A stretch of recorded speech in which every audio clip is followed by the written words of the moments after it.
afternoon. You're watching Weekend Updates on CNN Philippines. I'm Mai Rodriguez. The wife of SPO3 Ricky Santa Isabel faced the media this afternoon. She says her husband has no role in the killing of South Korean businessman Jee Ick-joo.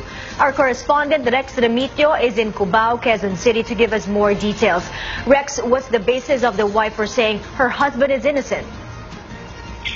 Yes, my SPO3 Ricky Santa Isabel's wife says a recorded phone conversation will prove her husband was innocent in the killing of South Korean businessman Jee Ick-joo. Instead, it was Santa Isabel's superior, attorney Rafael Dumlao, who masterminded the so-called Tokhang for ransom of Jee inside Camp Crame. She narrates she recorded her conversation with Dumlao when he called her on January 14 last Saturday. She says Dumlao is convincing her husband to agree with a cover-up scenario wherein they will kill those policemen who witnessed the torture and killing of Jee Ick-joo. But they will make it appear that those policemen were the actual kidnappers and they were killed in an operation.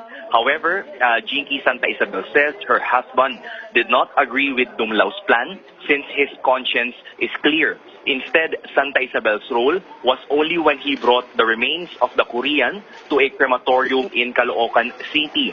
They're also appealing to President Duterte that her husband be given consideration since he's innocent and has no record of recidivism. Mai. Rex, can you give us more details of this alleged phone conversation? Did she play this recorded conversation to the press? She played the recorded conversation before the media. However, since there's no consent of Dumlao, that's why we cannot simply release it. But based on her statements, so we're only basing on her statements that Dumlao was indeed the mastermind behind the killing of Jee Ick-joo. Rex, what about reports or the testimony of one of the witnesses who said it was Santa Isabel who strangled the victim? What did she say about this?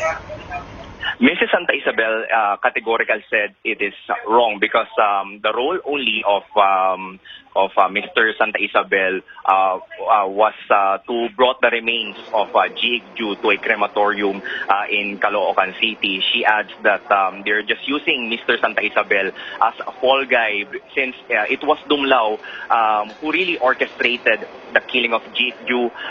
She adds that Dumlao, Mr. Santa Isabel saw Dumlao strangling Jee Ick-joo inside the Camp Crame, and so those are the statements based from the interview with Mrs. Santa Isabel. Mai. But did Santa Isabel take part of the abduction? Was he there? Was he part of the group who took the victim from his house in Angeles City, Pampanga? Well, according to the statements of Mrs. Santa Isabel, he was not there at that time. Instead, it was only Dumlao and General Glenn Dumlao, and also a certain Mr. Yalong and Mr. Baldonado who did the abduction. But all in all, she is insisting that the role only of Mr. Santa Isabel was to bring the remains of the Korean to the crematorium in Caloocan City. Mai. Rex, there are calls now for the resignation of PNP Chief Ronald Bato de la Rosa. House Speaker Alvarez said that this heinous crime happened under his watch. Were you able to get hold of PNP Chief de la Rosa today? Well, PNP Chief Bato de la Rosa is celebrating his 55th birthday at the multi-purpose complex of the Camp Crame headquarters. Although they're not granting interviews, but in a statement, the PNP is insisting that he shouldn't not be punished because of that particular mistake. And yes, so that's the statement basically of Mr. De La Rosa. All right, thank you. Rex Remitio there reporting to us from Cubao. Network News Weekend comes your way at 6 p.m. Keep it here on CNN Philippines to get the stories as they happen.